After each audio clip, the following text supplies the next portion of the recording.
JDU प्रवक्ता नीरज कुमार पर LJP प्रवक्ता का हमला। प्रवक्ता जितेंद्र यादव ने कहा, नीरज कुमार को नागालैंड के बारे में नहीं है कोई जानकारी। आगामी होने वाले नागालैंड चुनाव को लेकर नीरज कुमार ने दिया था बयान। नीरज कुमार ने कहा था कि 40 सीटों पर लड़ेगी जेडीयू चुनाव। एलजेपी प्रवक्ता ने कहा कि नीरज कुमार की विधानसभा की सीटों की भी जानकारी नहीं। एलजेपी पूरे मुस्तैदी से लड़ेगी नागालैंड में चुनाव। बड़ी संख्या में सीटों पर जीत का एलजेपी का दावा। नागालैंड के बारे में तो नीरज जी को कुछ पता ही नहीं है।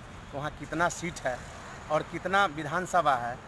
वहाँ पे 60 विधानसभा का चुनाव होना है और वो अनाप शनाप 40 सीट 45 सीट जपे जा रहा है। अब उनके पार्टी अब है कहाँ नागालैंड में? उनका तो जितना भी पार्टी था हमारे लोजपा रामविलास में विलय होगा। जितना भी उनका प्रधान सचिव थे, अध्यक्ष थे, युवा के थे, तमाम लोग हमारे पार्टी में आ गए। उनके पार्टी में कुछ बचा ही नहीं, इसलिए कि अब उनका पार्टी बिहार में ही ख़त्म हो गई है। अब बिहार में ही आप देख लीजिए स्थिति क्या है कि 2, 3, 4 भागों में बट गई है।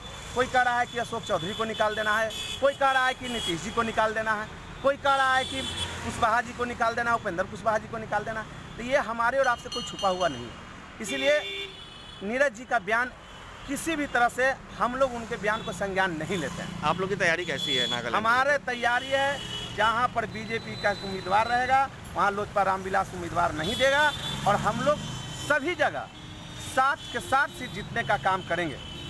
हम लोग 60 सीट पर विजय प्राप्त करेंगे। अब बहुत जल्दी आप लोग देखिएगा वहाँ लोजपा रामविलास जी के नेतृत्व में, चिराग पासवान जी के नेतृत्व में वहाँ पे हमारा संगठन बहुत बड़ा काम कर रहा है और सभी जगह कैंडिडेट जो है ना 60 सीट पर, जहाँ जहाँ बीजेपी का कैंडिडेट होगा वहाँ पर मेरा कैंडिडेट नहीं होगा और 60 सीट हम लोग जीतने का काम करेंगे।